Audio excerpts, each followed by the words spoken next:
Students, आज हम लोग क्लास 8 का जो आपका इंग्लिश लिटरेचर का जो आपका सप्लीमेंट्री बुक है, ठीक है, इस एस स्टैंड फॉर सप्लीमेंट्री, ठीक है, सप्लीमेंट्री इंग्लिश लिटरेचर की जो आपकी जो किताब है ना, इसका नाम है इट्स सो हैपेंड। इसका हमने फर्स्ट चैप्टर हम लोग कर रहे हैं, ठीक है, और आज हम लोग इसका थर्ड वीडियो इसका हम लोग करने जा रहे हैं, ठीक है। चैप्टर का नाम है how the camel got his hunger, ठीक है। तो आइए हम लोग आगे बढ़ते हैं और बुक में देखते हैं, ठीक है स्टूडेंट्स। तो ये है, एक तो कॉम्प्रिहेंशन चेक है ना, इसमें कुल मिलाकर के कितने क्वेश्चन दिए गए हैं, 1 2 3 4 और इसके अलावा, ठीक है। तो ये टोटल 7 क्वेश्चंस हो गए। तो स्टूडेंट्स, इन 7 क्वेश्चन के आंसर आपको खुद ही बनाने हैं, ठीक है। इनका आंसर मैं आपको बाद में एक वीडियो में आपको खुद ही बना के दूंगा, ठीक है। तो इसका आप लोग खुद ही बनाने का प्रयास कीजिएगा। फिलहाल हम लोग आगे बढ़ते हैं और बताते हैं।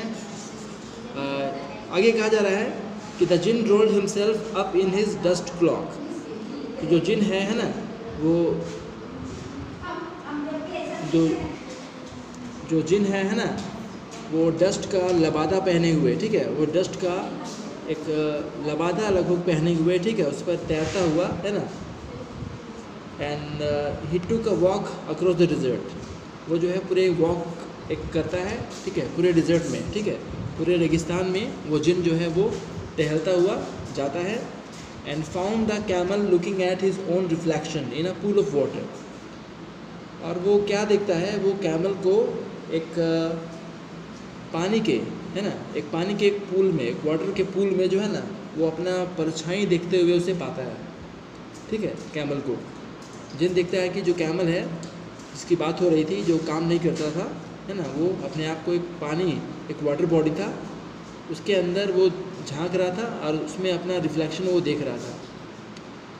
तो जिन ने उससे कहा, my friend what is this, I hear of your doing no work. इसका मतलब है कि उसने कहा, मेरे दोस्त मैं क्या सुन रहा हूँ, है ना, कि तुम कोई काम नहीं कर रहे हो, है ना। तो द जिन सैट डाउन। जो जिन था वो नीचे बैठ गया, with his chin is hand. Students, आपको पता है चिन क्या होता है? चिन का मतलब होता है ठुड्डी। तो जो जिन है वो ठुड्डी को अपने हाथ में लेकर के वो बैठ गया वहीं पर, है ना। और जो कैमल था, while the camel looked at his own reflection in the pool of water. और जो कैमल था, जो ऊँट था, वो पानी में, है ना, अपने ही परछाई की तरफ वो देखता रहा।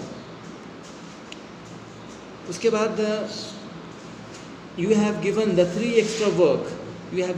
Extra work ever since Monday morning, all on account of your idleness, said the djinn, and he went on thinking. मतलब जिन ने कहा कि तुमने 3 काम दिए गए थे, है ना, तुम्हें 3 एक्स्ट्रा काम दिए गए थे मंडे मॉर्निंग से ही, ठीक है। वो सब एक्स्ट्रा काम किस कारण थे? तुम्हारे आइडलनेस, तुम्हारे आलसीपन के कारण तुम्हें 3 काम दिए गए थे, ठीक है। और उसके बाद and he went on thinking. उसके बाद जिन जो है अपने ठुड्डी को अपने हाथ में रख करके वो सोचता रहा। ओके स्टूडेंट्स, आगे आइए देखते हैं। तो कैमल ने फिर से अपने पुराने अंदाज में पहले की तरह उसने आंसर दिया, हम, ठीक है।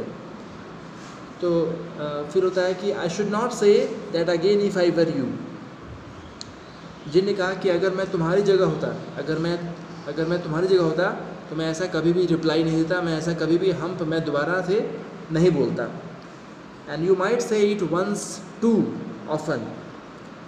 हो सकता है कि तुम इसे कई बार बोलते होगे, है ना, हो सकता है कि तुम कई बार बोलते होगे, लेकिन अगर मैं तुम्हारी जगह होता तो ऐसा कतई नहीं बोलता। I want you to work. मैं चाहता हूँ कि तुम काम करो, है ना। And the camel said humph again. और कैमल ने दोबारा से जिन को हम्फ करके ही रिप्लाई दिया, ठीक है, उसने दोबारा से हम्फ बोला। But no sooner had he said it then he saw his back. लेकिन जैसे ही इस बार उसने हम्फ बोला, वैसे ही उसने अपने पीठ की तरफ, परछाई में है ना, उसने अपने पीठ की तरफ देखा। That he was so proud of. तो उसने अपने पीठ की तरफ देखा जिसके ऊपर उसे बहुत ही अभिमान था, बहुत ही गर्व था, ठीक है। उसे अपनी पीठ जो कि पहले फ्लैट थी, उस पीठ पर उसको बहुत घमंड था, अभिमान था, है ना। तो जो उसको पीठ थी उसके साथ क्या होने लगा, that was puffing up and puffing up. तो जो उसकी जो पीठ थी वो धीरे धीरे फूलने लगी, ठीक है। और वो फूलते फूलते फूलते फूलते into a great big hump, और वो एक बहुत बड़ा एक कुबड़, है ना। वो जो हम्प फूलते, उसके जो पीठ है वो फूलते फूलते एक बहुत बड़ा हम्प बन गया, ठीक है। हम्प का मतलब क्या होता है स्टूडेंट्स, हम्प का मतलब होता है कुबड़, ठीक है। तो do you see that said the jinn. उसके बाद उसने कहा कि क्या तुमने देखा, क्या तुम ये देखते हो, जिन ने पूछा। That is your very own hump, है ना। उसने कहा कि ये जो है ये तुम्हारा अपना ही हम्प है, यानी कि ये तुम्हारे अपने ही, जो तुम पहले कहा करते थे ना हम्प, ये वही हम्प है, ठीक है। और तुम जो काम नहीं करते थे तो ये वही तुम्हारा जो घमंड है, प्राउड है, वो हम्प है ना, ये उसी का नतीजा है, ठीक है। So that is your own hump. तो स्टूडेंट्स मैंने अभी आपको यहाँ तक हम तक बताया, ठीक है। और इसके बाद में मैं आपको आगे की कहानी आपको अगले वीडियो बताऊँगा, ठीक है। चलिए, तब तक जो मैंने आपको बताया है कि जो कॉम्प्रिहेंशन चेक है आप उसे ज़रूर बनाइएगा।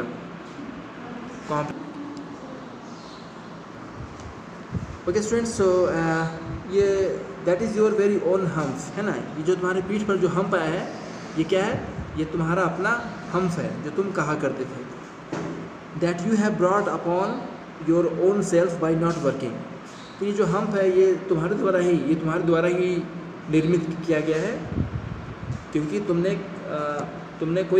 कोई भी काम नहीं करते थे। तो ये उसी तुम्हारा जो हम्प है उसी के कारण ये तुम्हारे पीठ पर ये कुबड़ उगाया है, ठीक है। टुडे इज़ थर्सडे, और आज जो है वो थर्सडे है ना। And you have done no work since Monday. आज का दिन थर्सडे है और तुमने मंडे से तुमने कोई काम नहीं किया है, ठीक है। So when the work began now you are going to work, ठीक है। और तुमने मंडे से भी कोई काम नहीं किया है, तो जब काम शुरू होगा, है ना, तब तुम काम अब करोगे। तो ठीक है स्टूडेंट्स, है ना। अभी तक मैं यहीं से फिनिश कर देता हूँ वर्क तक, उसके बाद मैं अगले वीडियो आगे बताऊँगा। लेकिन आपके लिए एक आपको मैं बता देता हूँ कि ये जो कॉम्प्रिहेंशन चेक है, ठीक है, ये 4 क्वेश्चन 1 2 3 4 आपको इसे ज़रूर बनाना है, ठीक है। इसे खुद प्रयास कीजिएगा बनाने का, फिर इसका मैं आंसर दूंगा, ठीक है। और ये जो पोर्शन है ये जो आगे की जो स्टोरी है, ठीक है, ये पार्ट 2 की जो स्टोरी है ये उसमें कुछ इंपॉर्टेंट कुछ क्वेश्चन दिए गए हैं, ठीक है। तो ये आप बाद में इसको बनाएंगे, ठीक है। पहले आप ये कॉम्प्रिहेंशन चेक का ये आंसर इसका आप लिखेंगे। चलिए, थैंक यू।